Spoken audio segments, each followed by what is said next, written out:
After a breakout campaign in 2025, Jamel Johnson is under massive pressure to do it again in 2026. Oh, yeah, it's locked on Horned Frogs. Play my music.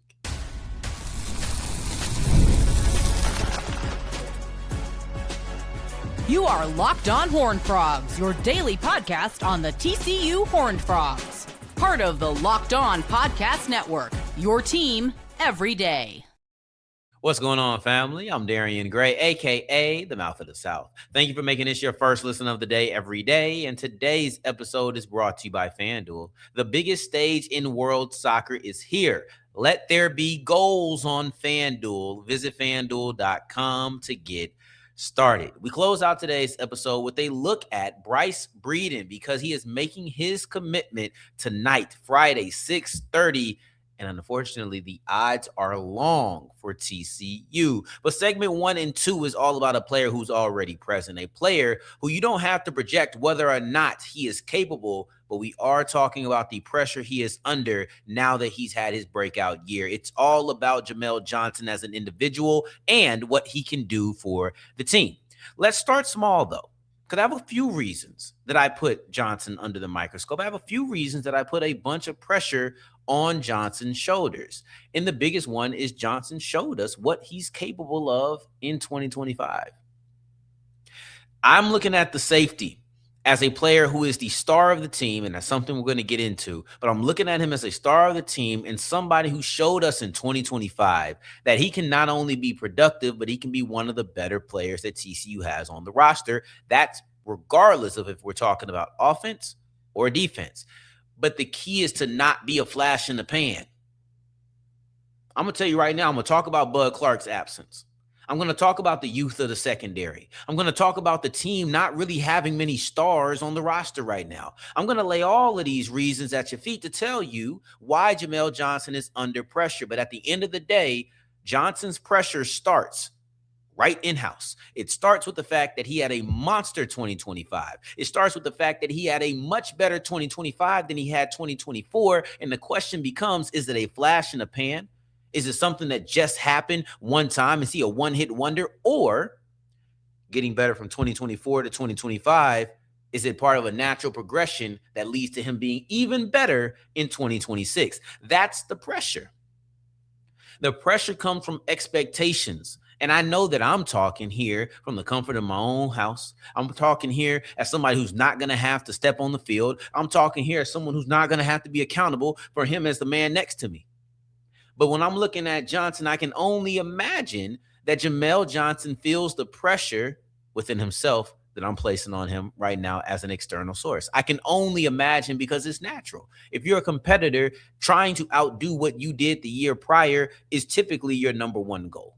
I don't care if you're Jerry Rice, you're trying to be better than you were the other day. It's the reason we say 1% better. It's the reason we have these cliches and things of that nature. I'm looking at Jamel Johnson as a player who, if he gets 1% better, All-American, All-Conference for sure, one of the better safeties in the country. I don't think these things are out of the realm of possibility. I mean, we just seen and I don't think that EA's college football game makes the end all be all or anything, but hey, third highest rated strong safety in the game. Somebody's recognizing, somebody's noticing these things. And when I'm looking at him, the pressure starts inward. Let me tell you what he was able to do from sophomore year to junior year, right? From 2024 to 2025. He made a huge jump with 20 tackles. That's great. He added an extra TFL. But I know, just like you know, what the biggest leap for Jamel Johnson over the course of last season was, and it was his knack for taking away the football. He was an absolute ball magnet, He did force a fumble in 2024 because the progression goes 2023 doesn't get a lot of stats. 2024 becomes a more active part of the defense. I would say has a solid year, about 70 tackles, right? Then in his junior year, he almost reaches the century mark.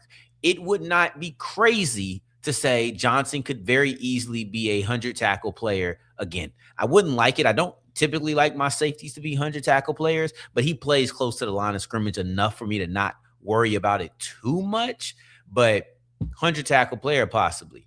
5 interceptions in 2025. I don't need that to be either replicated or increased, but I do need turnover production in some way, right? Like these are the things that I'm talking about. So that's the number one aspect. Are you a flash in the pan? That's what we want to know. That's what he wants to know. That's what we all need to know. Is Jamel Johnson a flash in the pan? That's the pressure to prove that he isn't. Then Bud Clark is gone. And I think that this is going to kind of bleed over into some of the other aspects that I may talk about as the show goes on. So we'll try to reduce the redundancy. We'll try to reduce how repetitive we are. But Bud Clark being gone is a huge thing for the TCU defense, but it's a huge thing for Jamel Johnson as well. Johnson is a player who was the running mate to Bud Clark. I could argue, and I don't think this is the unfair argument, that Clark or that Johnson, had a better season than Bud Clark did a year ago. However, Bud Clark was still big bro. Bud Clark was still the leader in that secondary. Bud Clark was still the star as far as safeties go. Even if he didn't have a great season, I'll bring it this way. A few years back, this might have been 5-6 years ago, I don't know. A few years back, Chris Godwin had a more productive season than Mike Evans. Maybe it was one of those years where Mike Evans just barely got 1,000 yards. I don't know. But it's the point is, Chris Godwin had a better year than Mike Evans that year. And I think he even had more yards than Julio Jones, but we're going to keep it on the team. Godwin was the more productive wide receiver. There was no question on who is wide receiver one. But now that Bud Clark is gone, so many of the things that Bud Clark represented, Jamel Johnson now has to embody. That's the pressure of Bud Clark's departure. Because though you were the guy who led the team in interceptions, though you were one of the leading tacklers on the team as well, one thing Johnson didn't have to do was be the leader in the safety room. Now that Bud Clark is gone, he 100% has to be that. This is a young secondary. You go around and you look to your left, you look to your right, like they say in church, look at your neighbor. It's going to be some unfamiliar faces. As far as starters go, it's Vernon Glover and Jamel Johnson. That's it. It's a young secondary. Bud Clark being gone from a leadership standpoint, from a production standpoint, that's massive. I think that the first part of how we talked about this pressure, the first aspect of just can you not be a flash in the pan, that addresses the production aspect. But the secondary aspect of leadership is something that we just have to wait and see. Does it have to be Johnson that steps up as a leader? I guess technically not. But I am looking for him to do it nonetheless. And having Bud Clark as a veteran who's been around for a while, a top 100 pick is what he ended up becoming. Having that as a resource that you could rely on at any time, that affects everybody in the cornerback room, affects everybody in the safety room, and affects everybody on the defense. Having that as a resource specifically in the back end where there's so much communication, that's helpful. He's one of your best players. He's one of your more experienced players. He's one of your leaders. There's so many things that Johnson embodied, or excuse me, that Clark embodied, and now Johnson is going to have to do it. Is this transition the same as making the jump from wide receiver 2 to wide receiver 1? Not necessarily, because you're not now having to see the best cornerback attention, but I do think that there's something to be said. I do think there's a certain level, even if it's a thin layer of pressure that comes from, all right, you are the man, and now we have all of the expectations on you. But that's not it. There's one last aspect of the pressure from an individual standpoint, but we're going to tie that into how the team is impacted by Johnson's performance as we continue with Locked On Horned Frogs.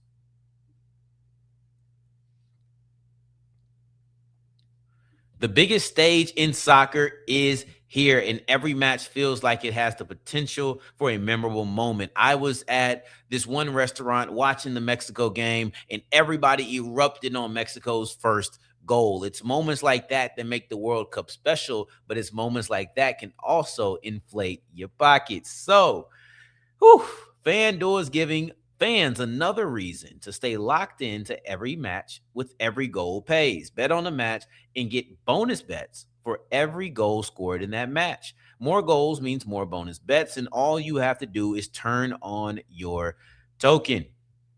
Listen, I told you I was at the sports bar watching it, having a great time, and thinking to myself, I wonder who just made some money from this Mexico goal. From opening whistle to the final kick, let there be goals on FanDuel. Visit FanDuel.com to get started.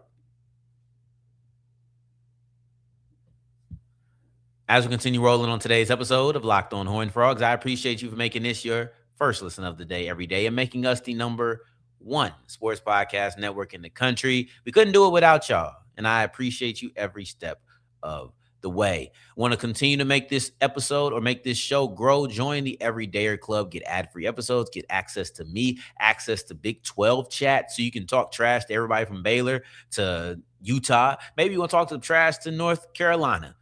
Do it all. LockedOnHornedFrogs.supercast.com. Free access to me, free ad-free episodes, as well as other Discord opportunities. I think that Jamel Johnson is necessary for TCU's defense to succeed.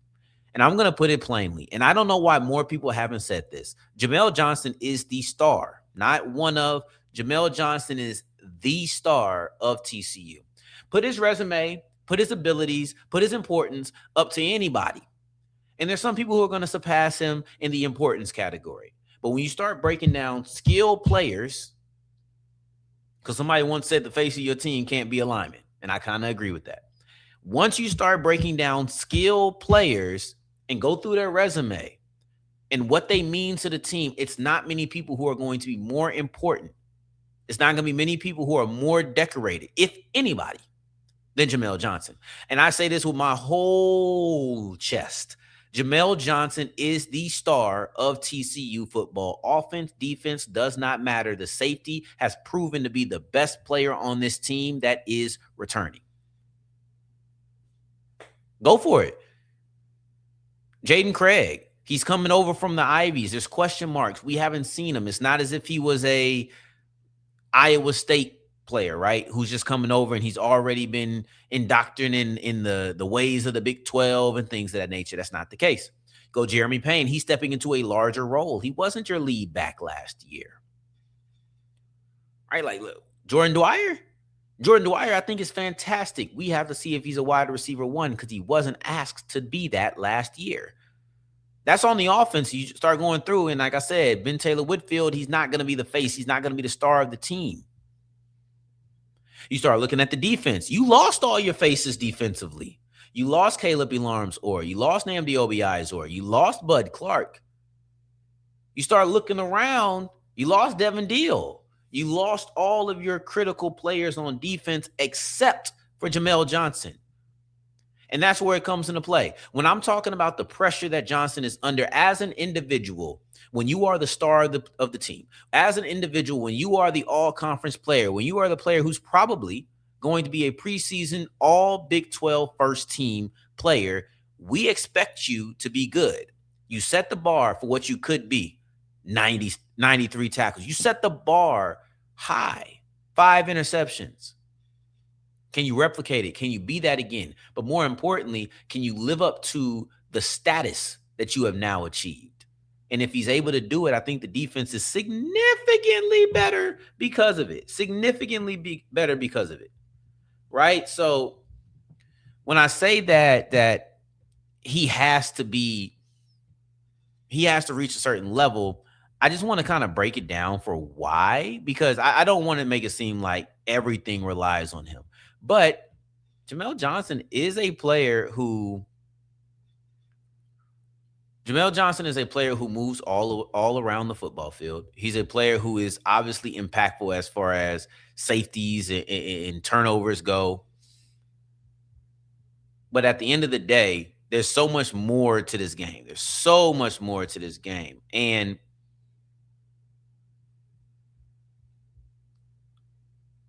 so, sorry, I had to make sure it was second team. He was a second team all-conference player last year. I expect him to be a preseason all first team player. I didn't want that to be misconstrued. But the interceptions are great, and Johnson could regress, right? Like he doesn't have to have 5 interceptions again. He had 0 in 2024.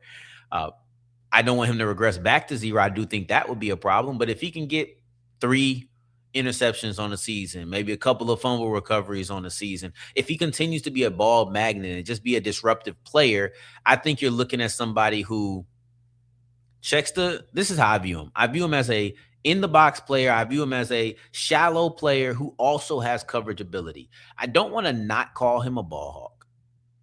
I don't want to refer to him as not being a ball hawk, because when you look at the interceptions and what he was able to do, Johnson had really good timing. Is he 30, 40 yards down the field on a go route coming from the middle of the field all the way to the sideline? No, that's not what he's doing. But when you look at his interceptions, many of them are across the middle, and he's just breaking on the football. Right before the wide receiver could get there, Johnson is just there already. And you don't see him standing there. He's coming out of the frame sometimes, or sometimes he's just right there and he's just boom. His timing is impeccable on so many of these interceptions. So to not call him a ball hawk or specify that he's not a ball hawk feels a tad bit like a spit in the face. I don't want to do that. So, but to me, Johnson is a player who excels shallow, also has some coverage ability down the field, but you want to keep him close to the line of scrimmage and use what he's best at. Read and react, whether that's on passes or that's on run game. You don't get 96 tackles and not be a good read and react player. You look at PFF, he had an 88, Johnson had an 88.2 run defense grade. He had a 90 tackle grade. And tackling is one of those things that you often can feel. PFF does a lot of grades, and sometimes it can be hard to fill them. Sometimes it's just like, I didn't see that. I didn't necessarily notice it. I just didn't. But when it comes to things like tackling, it's very difficult to not note that. He had a 7%. I'm not going to give the specifics. I'm just going to round them. He had a 7% missed tackle rate compared to 20% the year prior. So that's already a huge jump. We talked about the interceptions and things of that nature, but his ability as a tackler got so much better. And I think that is backed up by the fact that think about the last time you saw him miss a tackle. It's rare. 7%. When you have almost 100 tackles on the season, that's really good, man. That's a phenomenal number. And like I said, the eye test usually backs it up. I think it does here. Johnson is going to be important to this team because he is all around the football, because he is all around the field. When you look at a player who's going to, he's going to have some coverage down the field. He's a safety. But you're losing Caleb Elarmzor, you're losing Nnamdi Obiizor. This is a player who's going to play much more shallow, and I could easily see Max Carroll and Jamel Johnson being the leaders in tackling.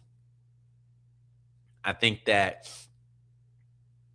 Jamel Johnson playing as close to the line of scrimmage as he does is going to help the run defense. Is going to help the shallow pass defense. He's going to drop back. And he's not going to be man to man on a lot of slot corners or anything. That's just not his game.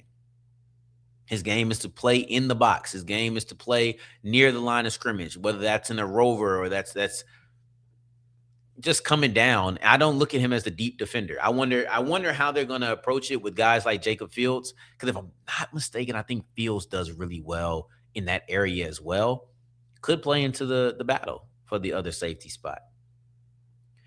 But if Johnson is going to be your star and Johnson is going to be a player who is your best defender, you're going to need him to step up because there is so much uncertainty.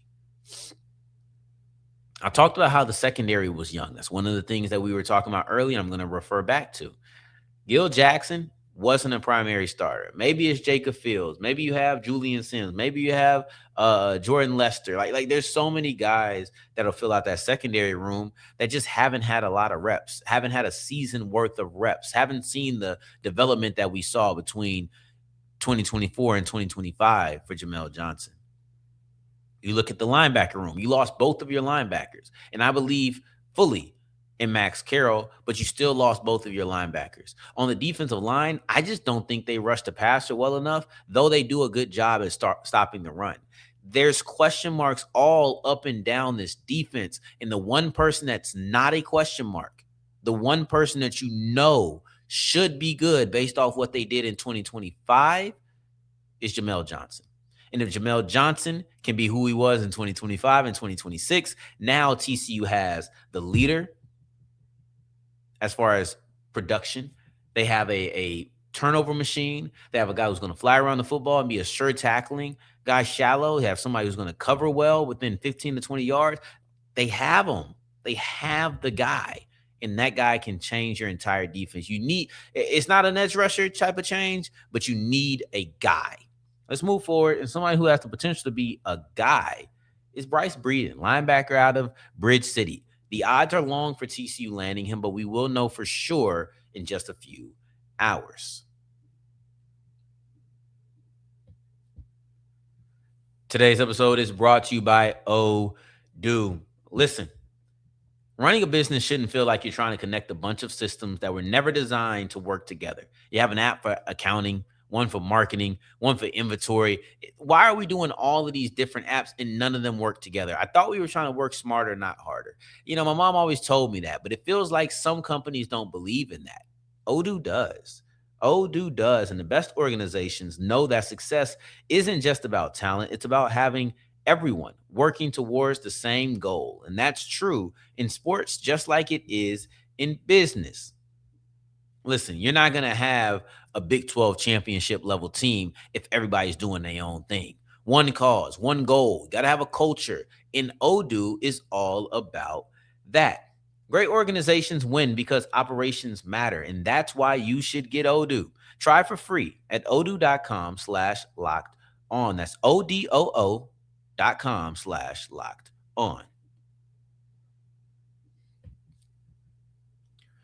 Where my folks at? Made it all the way to segment 3. Thank you. I appreciate you for making it all the way to the end of the episode. And we're going to talk about Bryce Breeden. Bryce Breeden is a linebacker out of Bridge City, standing 6'1", 205 pounds. TCU's been pursuing him. He's been on campus quite a few times, and he'll be making his decision on where he's playing college ball this Friday. So today, 6:30 Central Time, he'll be making that decision.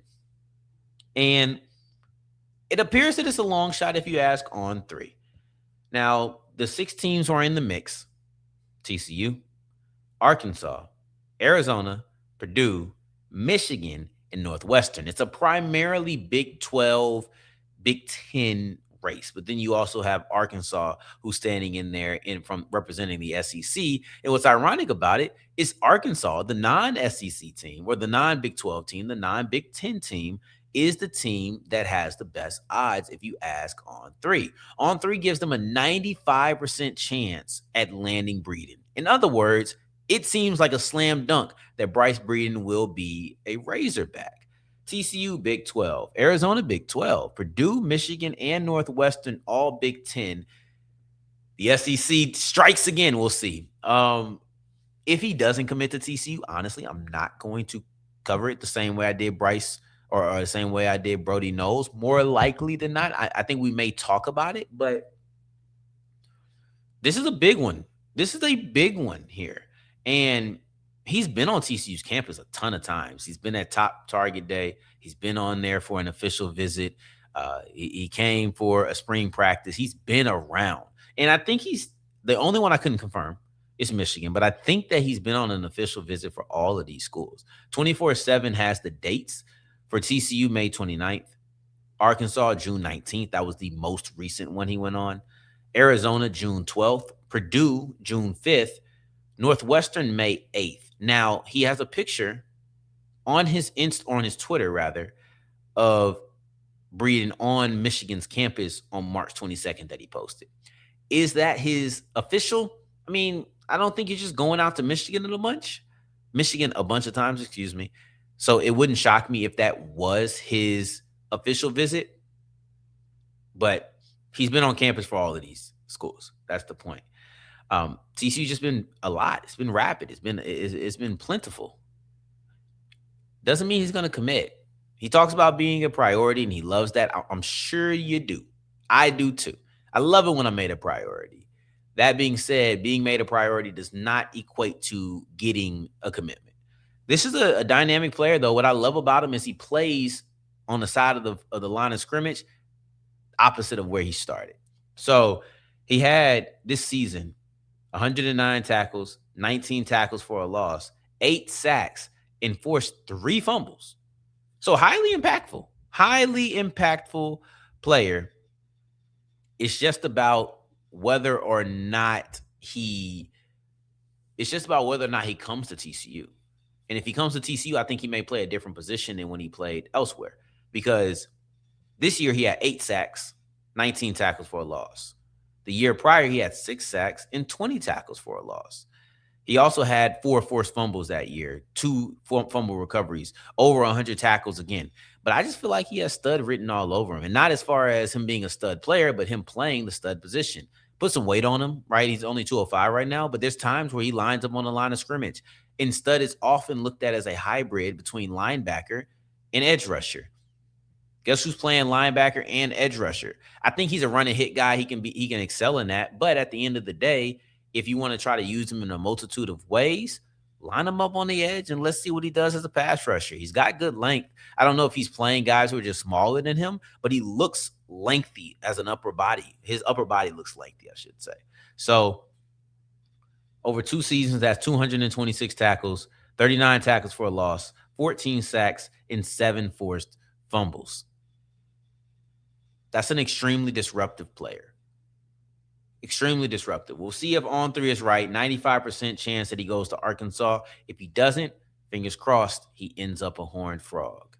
In the meantime, in between time, we'll be back on Monday. Whether it's Monday or Tuesday, I did an interesting show with JT from Locked On Utes. We're going to bring that to you either Monday or Tuesday. We're going to do Monday, Tuesday, Friday next week. In the meantime, in between time, until the next time that we hear each other, family, take care, stay blessed. Peace.